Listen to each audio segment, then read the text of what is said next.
Hey there, I'm Jen. And I am Logan, and today we are going to talk about NFP. Jen, what does that stand for? Natural family planning. Yes, you've heard us talk about that the last couple of videos leading up to this video, because why are we talking about it this week, Jen? Because it's NFP Awareness Week.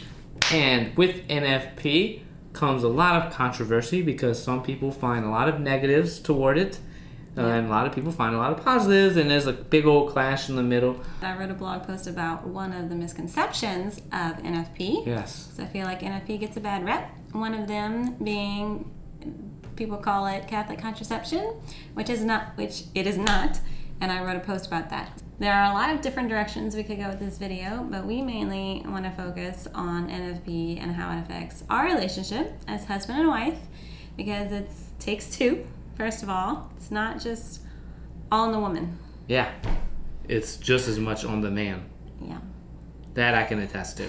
All right, so the first thing, NFP is holistic and it's healthy, because not only can you use it to try to avoid pregnancy, that's what most people think of it as. You can also use it to conceive or just, have a better awareness of your fertility. I know I've learned a lot just by charting, and I have been able to get healthier from that, and we've been able to address some issues all because of my chart, which is pretty awesome.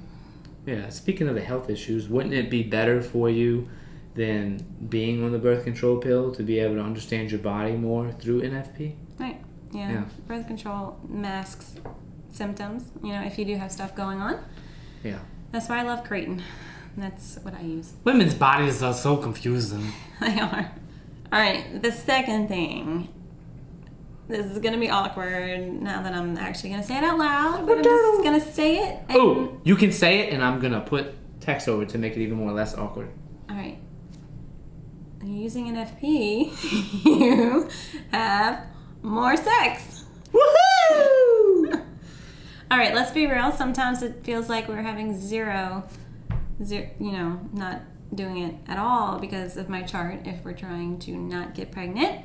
Mm-hmm. But once we actually figure things out, I think we actually are having more, as opposed to if I was on the pill or something. I mean, when you're taking birth control, you can have sex whenever you want. And if you use an NMP, it's not quite like that, but then you got to think you're actually taking advantage of the time that you do have to have sex. Mm-hmm. So it ends up being more, I think. Do you agree? I think too.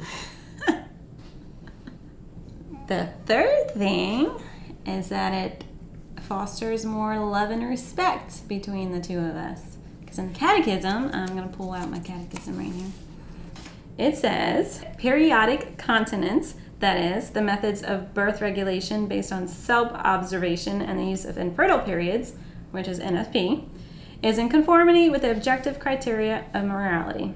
These methods respect the bodies of the spouses, encourage tenderness between them, and favor the education of an authentic freedom. So in case you didn't hear that, NFP respects the bodies of the spouses and encourages tenderness between them. And I definitely have to agree. I respect you, honey. Right, because you got to think, you are not having sex, like assuming you're trying to avoid pregnancy at the time, you are not having sex when your body is telling you want to have sex. I mean, because pheromones is like a real thing. It's a real thing. He knows I'm ovulating, She's throwing them off. And I don't have to tell him. So the fact that he loves me enough and respects me enough to wait until, we're in the infertile time, I know he loves me and he respects me, and that is a big boost to our marriage. Yeah. Good. All right, and the fourth benefit we're going to talk about, the last one. I got it from here. Alrighty. Better sex. Yeah, that's right. We went there. You have better sex. Why do you have better sex? Because, you know that nothing is holding you back. Nothing is in the way. There's no kind of condom. There's no birth control. There's no IUD or ABC, whatever women use in their body to prevent having sex. There's none of that in the way. It's fully as God intended. Yeah. That you are uniting, and whether or not you're trying to avoid pregnancy or have pregnancy, that same just understanding of when you're coming together fully like that is pretty cool. Beautiful. All right, now we just have a few tips because NFP is hard and not everyone talks about the hard stuff, but we have learned some things, so hopefully they will help you. Yes. The first thing. Tip number 1, communicate. All the time.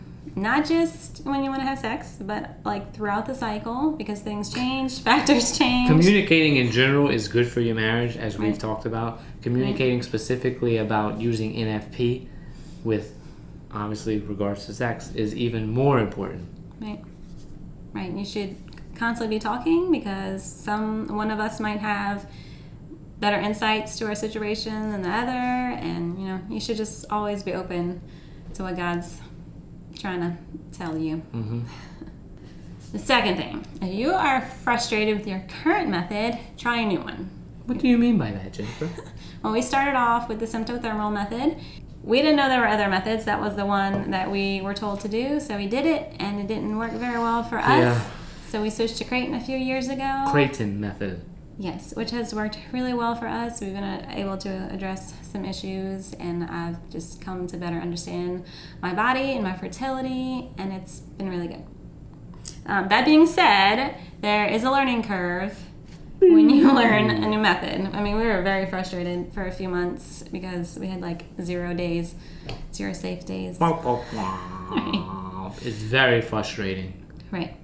But we got the hang of it. I mean, we even have some friends who had back-to-back babies. They literally had 5 babies in a row, and they finally realized that, they needed to abstain for a few months. And look, figure things out, and they did. Abstaining is, let's be real, abstaining is poop. Alright? With what comes with the frustration comes an even better joyfulness. You grow through the times of abstinence. I'm someone that likes to look forward to things, so being able to get to look forward to something, even though it's a struggle while I wait, I don't mind. Yeah. The last tip. Be realistic.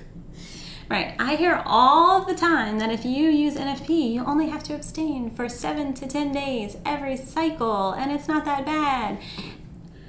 And that has not been our experience. Maybe my body's just weird, but I'm sure this happens more than you think. But in reality, it's actually that we only have 7 to 10 days that are safe That are days. safe, Sorry. yes. I don't like that word, but I don't know how else to say it. Okay, and even if you're not married, learn it now. We have a couple single friends who have been charting for a while, and they're getting issues addressed now and figuring things out now before they were to get married and could possibly have trouble conceiving. So definitely recommend doing it sooner. And if you are married, just be in the know. Be in the know. It is going to be hard. There's always a learning curve, but with anything that is good for you, it's not always going to be easy. Like training for a marathon or eating healthy. You should do those things and that they're good for you.